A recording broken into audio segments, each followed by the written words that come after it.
കുവൈറ്റിലെ തീപിടുത്തത്തിൽ 11 മലയാളികൾ ഉൾപ്പെടെ 21 ഇന്ത്യക്കാർ മരിച്ചു. മലയാളികളിൽ 9 പേരെ തിരിച്ചറിഞ്ഞു. തീപിടുത്തത്തിൽ ആകെ 49 പേരാണ് മരിച്ചത്. തീപിടുത്തത്തിന് കാരണക്കാരായ കെട്ടിട ഉടമയെയും കാവൽക്കാരനെയും അറസ്റ്റ് ചെയ്യാൻ ഉത്തരവ് പുറപ്പെടുവിച്ചു. ടി ജമാലുദ്ദീൻ ചേരുകയാണ്. ജമാൽ, രക്ഷാപ്രവർത്തനം ഏതാണ്ട് പൂർത്തിയായി എന്ന് മനസ്സിലാകുന്നു. എന്താണ് അവിടുത്തെ സാഹചര്യം, വിവരങ്ങൾ? അസിത സൂചിപ്പിച്ചതുപോലെ തന്നെ രക്ഷാപ്രവർത്തനം ഏതാണ്ട് പൂർത്തിയായിട്ടുണ്ട്. പക്ഷേ ഏതാണ്ട് 30ഓളം പേർ ഇപ്പോഴും ആശുപത്രികളിൽ ചികിത്സയിലാണ്. 49 പേരാണ് ഈ അപകടത്തിൽ മരിച്ചിട്ടുള്ളത്. ഇതിൽ 21ഓളം പേർ ഇന്ത്യക്കാരാണ്. 11 മലയാളികൾ ഈ അപകടത്തിൽ മരിച്ചിട്ടുണ്ട്.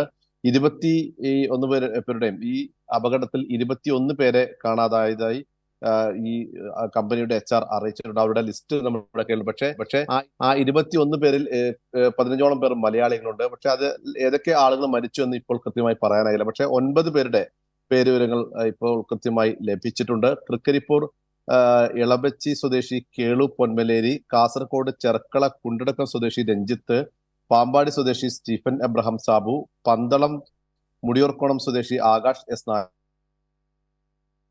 കൊല്ലം സ്വദേശി ഷെമീർ, പത്തനംതിട്ട വാഴം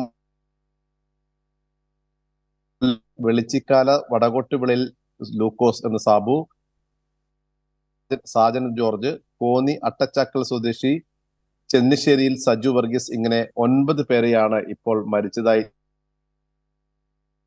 11 മലയാളികൾ ഈ അപകടത്തിൽ മരിച്ചിട്ടുണ്ട് എന്നാണ് ഇപ്പോൾ ലഭിക്കുന്ന ഏറ്റവും പുതിയ വിവരം. ഇന്ന് പുലർച്ചെ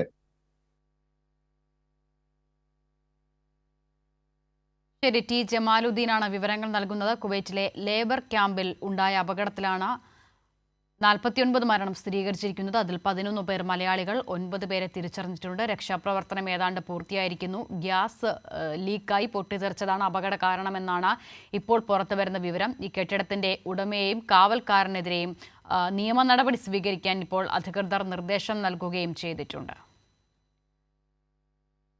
ടി ജമാലുദ്ദീൻ തുടരുകയാണ് വിവരങ്ങളുമായി. ജമാൽ, ഈ മരിച്ചതിൽ ഇന്ത്യക്കാർ നിരവധി പേരുണ്ട്, അതിൽ തന്നെ 11 മലയാളികൾ. ആ വിവരങ്ങളാണ് ജമാലുദ്ദീൻ പങ്കുവെച്ചുകൊണ്ടിരുന്നത്. 9 പേരെ തിരിച്ചറിഞ്ഞിട്ടുമുണ്ട്. ആ വിവരങ്ങൾ പൂർണ്ണമായി വിശദമായ വിവരങ്ങൾ.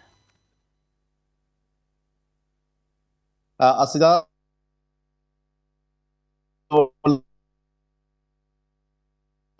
മലയാളികളെ തിരിച്ചറിഞ്ഞിട്ടുണ്ട്. അവരുടെ പേര് കെട്ടിടത്തിൽ തീപിടുത്തമുണ്ടായത്. താഴത്തെ നിലയിൽ നിന്ന് മുകളിലേക്ക് തീ പടരുകയായിരുന്നു.